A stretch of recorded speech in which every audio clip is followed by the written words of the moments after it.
Halo sahabat, jumpa kembali dengan channel Gus Wira. Apa kabar hari ini? Berharap semua dalam keadaan sehat, bugar, dan lancar beraktivitas. Kali ini kita membahas dinar dan dirham yang ramai menjadi perbincangan di media sosial. Nah, ini masalahnya. Kenapa harus dengan dinar dan dirham? Kita mempunyai rupiah yang menjadi alat pembayaran yang sah di NKRI. Nah, kita mulai sekarang dengan mengingat kembali masa kecil kita. Ketika itu, kita mendengar cerita tentang Abu Nawas yang mendapat hadiah sekantong dinar dan dirham bila dia menjawab pertanyaan dari raja teka-teki yang diberikan. Kita mulai sekarang.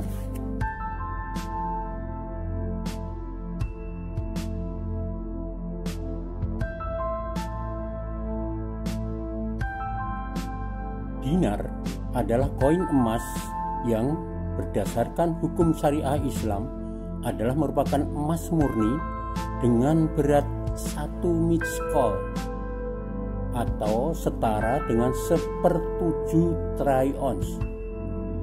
Itu dinar. Kemudian dirham.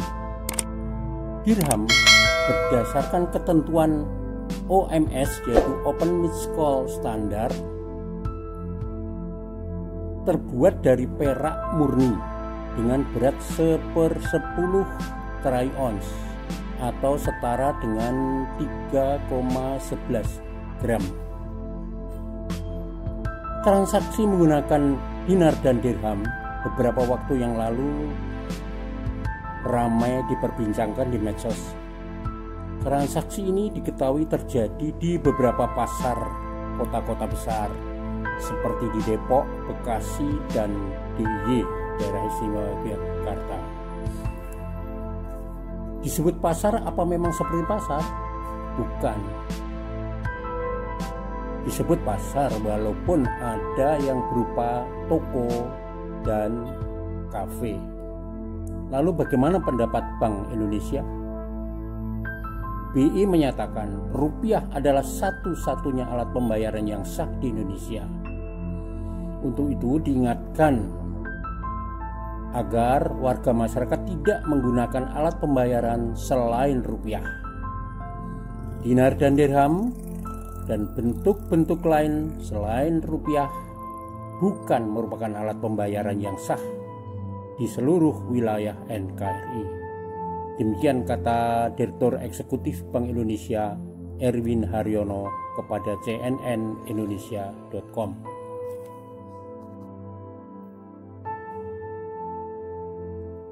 Dasar aturan atau peraturan perundangannya adalah Undang-Undang Nomor 7 Tahun 2011 tentang mata uang, khususnya di pasal 21 dan 33.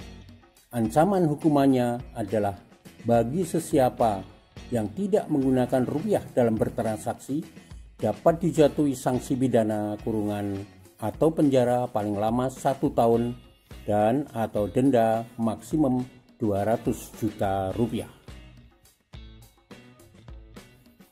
Lalu, benarkah BUMN kita PT Aneka Tambang Antam menyediakan koin dinar dan dirham? Benar, Antam menyediakan koin emas dinar dengan kandungan aurum 91,7%. Koin 2 dinar dengan kadar aurum 91,7%. Koin 4 dinar 91,7%. Koin 1/4 dinar, nah ini FG 99,99%. Koin setengah dinar sama FG 99,99% kemurniannya, dan juga menyediakan koin dinar yang FG 99,99%. Juga satu lagi koin yang bernilai 2 dinar dengan FG 99,99%. Antam juga menyediakan koin dirham dengan tingkat kemurnian 99,95% dan koin 5 dirham yang kandungan AG-nya 99,95%.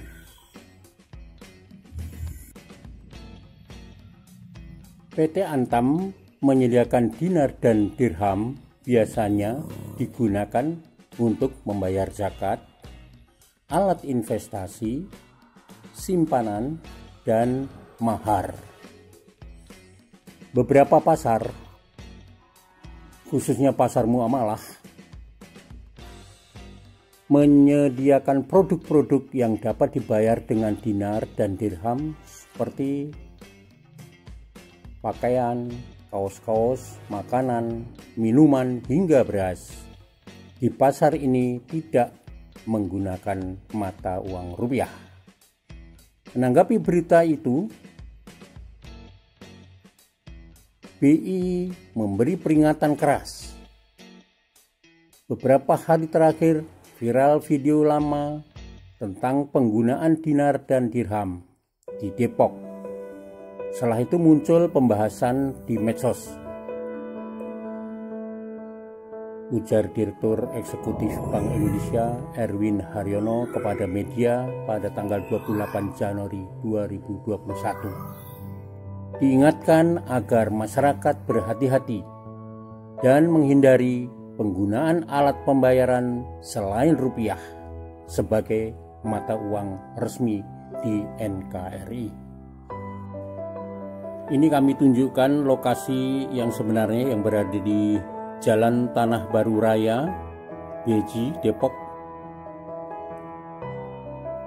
Tempat bertransaksi kafe muamalah yang sekarang sudah ditutup. Kafe muamalah itu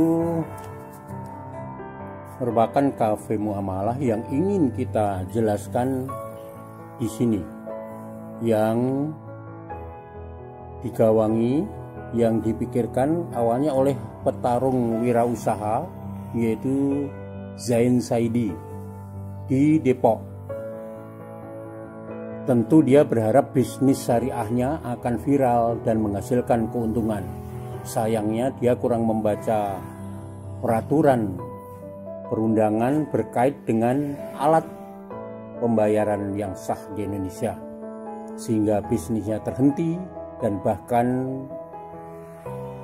berujung petaka karena saat ini dia berada di balik terali besi. Terima kasih sahabat sudah menonton video ini dan tunggu video dari saya selanjutnya. Ingat, channel Agus Wiratmo 2021 pasti grace terus. Terima kasih sahabat. Sampai jumpa.